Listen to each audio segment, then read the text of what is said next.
Ilulunsad naman po ng Land Transportation Office ang 2 araw na libreng theoretical driving course para sa mga residente ng San Fabian, Pangasinan at karatig lugar simula Mayo 9 hanggang 10. Layunin nitong mabigyan ng sapat na kaalaman ng mga nais na maging responsableng motorista, lalo na sa usapin ng road safety at tamang pagmamaneho.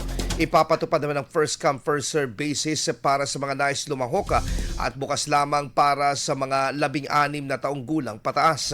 Kinakailangan ding magdala ng alinmang mga requirements gaya ng PSA, NSO Birth Certificate, Civil Registry, PSA Marriage Certificate o anumang valid government ID, kabilang ang National ID bilang patunay ng pagkakakilanlan na ilalagay sa matatanggap na sertipiko matapos ang nasabing kurso.